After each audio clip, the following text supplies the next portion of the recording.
الرحمن الرحيم. أنا اسمي عمرو عز الدين عثمان، ليسانس آداب جامعة القاهرة 2010. اتخرجت من جامعة القاهرة.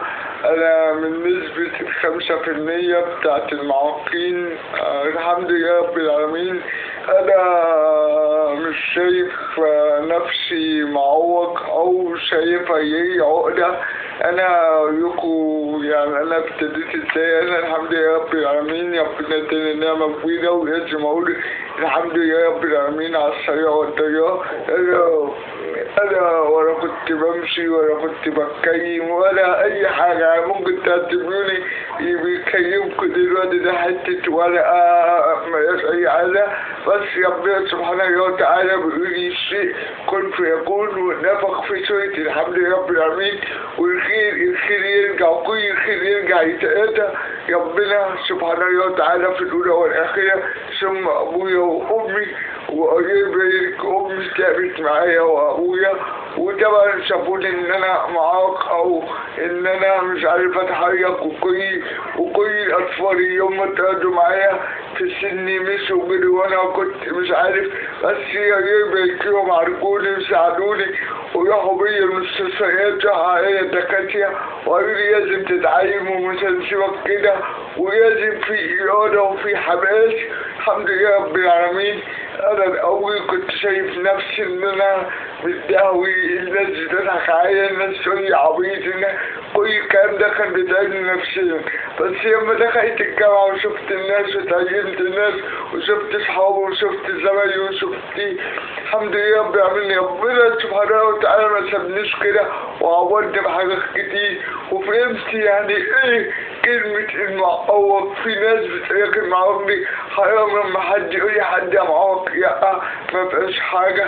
أنا كل صحابي وكل حبايبي بيسميني عامل معوق، وفي ناس تقول لي إيه معوق، في ناس تقول لي يا معوق، أنا ما بزعلش. يعني في ناس تقول لي يا معوق، وفي ناس معرفهاش قاعدين يقولوا لي يعني ما تقولش يا معوق وكده. أقول لهم يا عادي، هو لما يقول يا معوق ما أنا معوق فعلا، وما هو يقول يا معوق هي بتزعل ما بتزعل. فالكلمة جميلة وبسيطة، مش عايز أعقد الدنيا، مش عايز أعقد أموري، مش عايز أقول إن أنا معوق، مش عايز أقول إن أنا تعبان، مش عايز. يا الحمد لله رب العالمين، هو ربنا خيري كده. بس سبحان الله، وأنت قلت إن مسؤولية تحسوها. إداني حاجات كتير جميلة، إداني أبويا وأمي أجمل حاجة في الدنيا، إداني صحابي، إداني شغلي، إداني إن أنا بحب الناس، نفسي أساعد الناس، نفسي أمد إيدي للناس، نفسي أشوف كل واحد محتاج حاجة أديها له بحنية وبحب.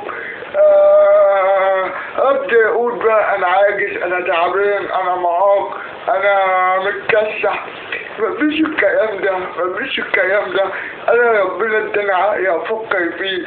أنا مش هوقف حياتي عشان مش عارف امسك كوباية الشاي، مش هوقف حياتي عشان مش عارف امسك القلم، مش هوقف حياتي عشان صاحبي قاعد جنبي في الكافيه بينفع كوباية الشاي وانا بوطي عليها. مش مشكلة، مش مشكلة. يعني انا عايز ربنا يكرمني، ويقول عايزين تلاتة، ويقول عايزين تلاتة. انا واعوذ بالله من كلمة انا في نعمة كبيرة جدا جدا جدا. وعايز اقول لكم ان الإعاقة تكون مشكلة في حد ذاتها.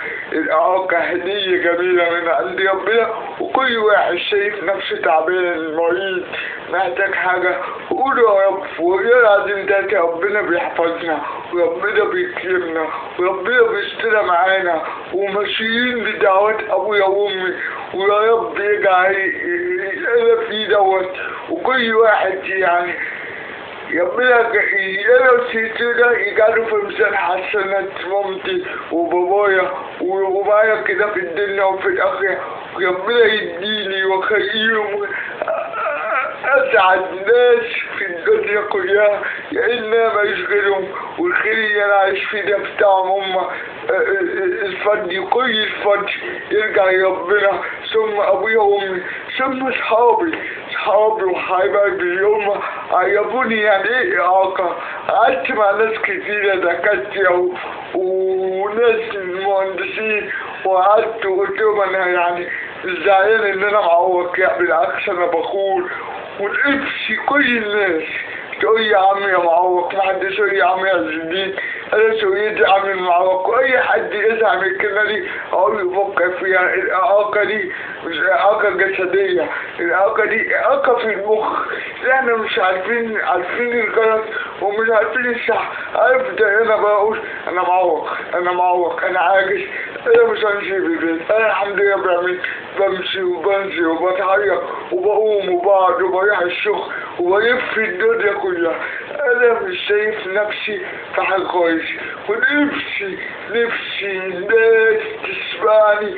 نفسي جوايا كلام جميل، جوايا كلام حب في الايه، وجوايا يعني حاجات والله العظيم نفسي العالم كله يسمعني، اني انا جوايا كلام جميل، وعايزين نحب بعض، وعايزين نخاف على بعض، وعايزين نطبطب على ايد بعض، وتبقى الدنيا جميلة كده. شكرا، انتظروني تاني وان شاء الله هيبقى في حلقات تاني كتير زي التلفزيون. انتوا بقى تسمعوا واحد يعني يسند شوية، يعني ما بيعرفش كلام قوي، بس ان شاء الله هوصلكوا المعلومة لغاية لما تقف كده في زميلكم وتسقوا بالشيء. شكرا، السلام عليكم.